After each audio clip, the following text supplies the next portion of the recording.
हारून रशीद ने इमाम निसाई की ड्यूटी लगाई कि मेरे बेटे को हदीस पढ़ाएं गारा आके। तो इमाम निसाई कहने लगे ये नबी पाक का दीन है, ये मैं इसको रुसवा नहीं कर सकता, जिसने पढ़ना है मेरे पास आके पढ़े। और जहां सब बच्चे बैठते हैं वहीं पढ़े। हारून रशीद कहने लगा हुजूर आप क्या समझते हैं, मैंने भी तो आपको आजमाने के लिए ये जुमला कहा था, ये वहीं आके पढ़ेगा जहां सारे गरीबों के बच्चे पढ़ते हैं। अब तो रोज उस्ताद कटहरे में खड़ा होता है। स्कूल के उस्ताद का तो मुझे नहीं पता, पहले मदरसे का उस्ताद तो रोज बेचारा हाथ बांध के चौधरी साहब ने कहने मेरे मुंडे नु मारे, तू 8,000 का मौलवी है और मेरा बेटा तो 8,000 के रोज गोलगप्पे खा जाता है, मेरे बेटे को तूने मारा, तुझे अपनी हैसियत का पता है? रोज उस्ताद कटहरे में खड़ा होता है। बच्चे फ्री में मुफ्त में हाफिज जी मुफ्त में हिफ्ज कराते हैं। खुदा जाने मोहतरम कितनी मुश्किल से इदारा चलाता है। और बच्चे के माँ बाप आ कहते हैं बुलाओ मौलवी साहब को, उसकी ताकत कैसे हुई मेरे बच्चे को मारा है? वो मौलवी वो जो कल दाने लेने आया था वो आज मेरे बच्चे को मारेगा? ये रवैया है हमारा। हारून रशीद बादशाह ने अपने बेटे को इमाम निसाई के पास पढ़ने बिठाया।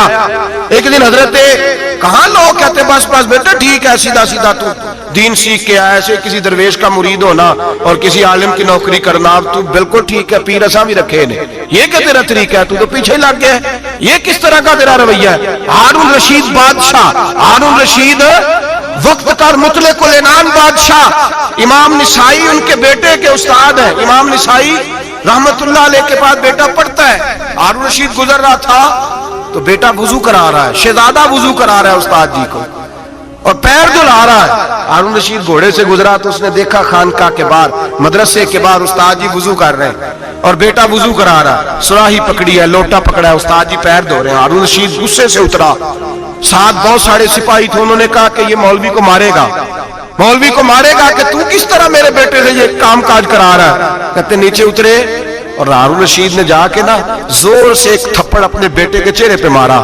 बेटा कहने लगा अब्बा जी मेरी गलती क्या है? फरमाने लगे तुझे पता ही नहीं तू किस शख्स के पास पढ़ता है? तू पानी डाल रहा है, तेरे उस्ताद को अपने हाथों से अपने पैर धोने पड़ रहे हैं। बेवकूफ, एक हाथ से पानी डाल और दूसरे हाथ से उस्ताद के पैर धो। तुझे पता ही नहीं कि ये शख्स जब नबी पाक की हदीसें बयान करता है तो कईयों को मुस्तफा का दीदार नसीब हो जाता है। ये पता नहीं तू किस मुहद्दिस का शागिर्द है? एक हाथ से पैर पे पानी डाल, दूसरे हाथ से धो, इसलिए कि बान इल्मो जो करे फकीरी वो काफर मरे दीवाना हो। अगर तूने दुनिया में कामयाब होना है तो इससे फैज़ इल्म हासिल कर। बेटे याद रख, अगर तू इसकी बारगाह में हाजिरी देगा तो तू आगे बढ़ेगा। हजरत उमर बिन अब्दुल अजीज कितना बड़ा शख्स है, सानी उमर कहा गया, सानी उमर कहा गया। हजरत उमर बिन अब्दुल अजीज रहमतुल्लाह अलैह हजरत सालेह बिन किसान एक मुहद्दिस थे मदीने के, उनके शागिर्द थे। बच्चों को हम आज जी कहाँ बच्चे अदब करते हैं, साथ कहाँ अदब करते? एक स्टूडेंट मुझे कहने लगा जी हम अदब करते थे जब तक उस्ताद ट्यूशन नहीं लेते थे, अब उस्ताद भी तो ट्यूशन लेके पढ़ाते हैं। और मैंने कहा खुदा के बंदे क्या दे सकता है तू उस्ताद को? हजरत अली फरमाते हैं जिसने एक लफ्ज पढ़ाया मुझे गली में खड़ा करके बेच भी सकता है, तूने कीमत क्या डाली है? उस्ताद कुछ भी कर ले, उस्ताद ने तो उस्ताद ही रहना है ना मेरे भाई, लेकिन वो लबो लहजा हमारा मौजूद है। मुझे एक दफा मेरे कॉलेज के लोगों ने बुलाया, कहने लगे आप यहाँ भी पढ़े हुए हैं और मदारस में भी, तो जरा फर्क बयान करें कॉलेज का और मदरसे का, कुछ बयान करें।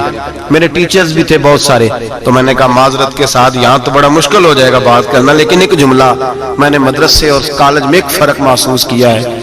हमारा मदरसे का तालिब इल्म आज भी हमारे जूते उठा के आगे रखता है, वो आज भी उस्ताद की मोटरसाइकिल को टाकी मारता है, आज भी साफ करता है। हमारा मदरसे का तालिब इल्म आज भी उस्ताद को पुश्त नहीं करता, लेकिन कॉलेज का तालिब इल्म पूछता है इस्लामी अतला आया है, अंग्रेजी वाला आया है? मैंने कहा उसके तो लबो लहजे में अदब नहीं है। इसलिए मैंने दोनों जगह वक्त गुजारा तो मैं समझा हूँ बड़े हालात खराब है मदरसों में भी। अब वो कैफियत नहीं रही जो बुजुर्गों की थी, लेकिन फिर भी अगर अदब है तो मदारस में अभी भी है, अभी भी खानकाहों में अदब है, यहाँ अभी भी खैर की तवक्को मौजूद। वहां से तो रुखसत हो गया, वहां तो मामला और तरह का हो गया इल्ला माशाअल्लाह। हजरत उमर बिन अब्दुल अजीज जनाब सालेह बिन किसान के पास पढ़ते थे, स्टूडेंट थे, और फिर बाद में आप उनके मुरीद भी हुए, बकायदा दर्स लेते थे तरीकत का। हजरत जनाब सालेह बिन किसान के पास तालीम थी। इनके वालिद जनाब अब्दुल अजीज उस वक्त मिस्र में बहुत बड़े ताजर थे, जनाब उमर बिन अब्दुल अजीज के वालिद। तो इनके पास छोड़ गए, कहा मेरे बेटे की सिर्फ इनको दीन ना पढ़ाना, इसकी रूहानी तरबियत भी करना। एक दिन उस्ताद जी ने असर की नमाज का सलाम फेरा तो हजरत उमर बिन अब्दुल अजीज खड़े हो गए, एक रकत उनकी रहती थी पीछे।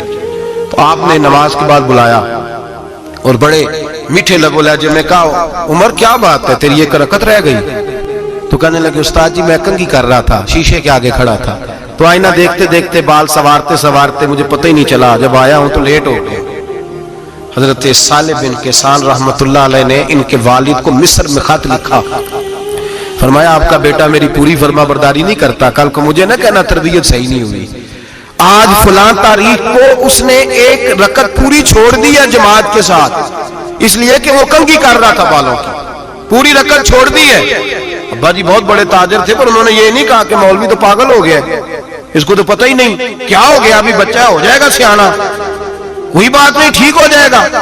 حضرت عبدالعزیز نے وہاں سے ایک شخص بھیجا پیسے دے کے، گھوڑا دے کے، فرمایا مدینے جاؤ، اور سیدھا مدینے آیا۔ حضرت عمر بن عبدالعزیز کو گھر سے اچکا، بلایا نہیں، زبردستی پکڑا، اچک کے گھوڑے پہ بٹھایا، حجام کی دکان پہ لے گئے، فرمایا اس کی ٹینڈ کر دو، نے بال کاٹ دیے اور بال کٹوا کے سیدھے حضرت صالح بن کیسان کے پاس لے گئے، کہنے لگے حضور یہ کھاتا ہے اس کے والد کا، میں نے اس کی ٹینڈ کرا دی ہے، جس بالوں کی وجہ سے اس کی جماعت رہ گئی تھی میں نے وہ بال ہی ختم کر دیے۔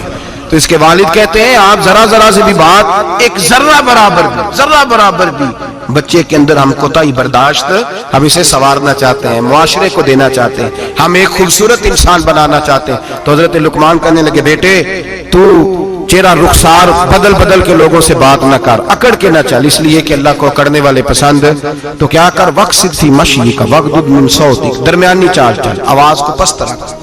ہم اپنے بچوں کو میانہ روی کا درس نہیں دیتے۔ اگر کسی کے پاس بہت زیادہ پیسے ہیں تو وہ بس کہتا ہے میرا بیٹا، میں نے سارے لاڈ دیکھے ہیں، میں نے ہر خواہش پوری کی ہے، یہ تو کوئی عقل مندی کی بات نہیں۔ ضرور خواہشات پوری کریں، اگر ہیں تو کنجوسی کرنے سے منع کیا ہے نبی پاک صلی اللہ علیہ وسلم، لیکن بچے کو معتدل رکھیں، اسے دھوپ اور چھاؤں دونوں کا پتہ ہونا چاہیے۔ اگر زمانے میں کبھی کڑی دھوپ آ جائے تو اسے اندازہ ہو کہ میں نے یہاں کیسے کھڑے ہونا ہے، اس کو درمیانہ اور میانہ روی کا اسے درس دیں، اسے پتہ ہو، وہ نرم دل بھی ہو اور برائی کے مقابلے میں ڈٹ جانے کی طاقت بھی رکھتا ہو۔ بچے کو درمیانہ رستہ، میرے نبی کریم علیہ السلام نے فرمایا ما عالم نقتصدا، جو درمیانی چال چلتا ہے وہ کبھی تنگ نہیں ہوتا، اور خیر الامور اوسطھا، سب سے بہترین رستہ وہ ہے جو درمیانہ ہوتا ہے، اس میں افراط و تفریط نہیں ہوتی۔ بچوں کو درمیانہ پن سکھائیں، ان کو ان کے لب و لہجے کے اندر ایسا مزاج پیدا کریں کہ جس کے اندر وہ اپنی دنیا کے اندر بڑے سنور کر، بڑے نکھر کر وہ ترازو لے کے نکلے تو وہ پورے عدل کے ساتھ اپنی زندگی گزاریں۔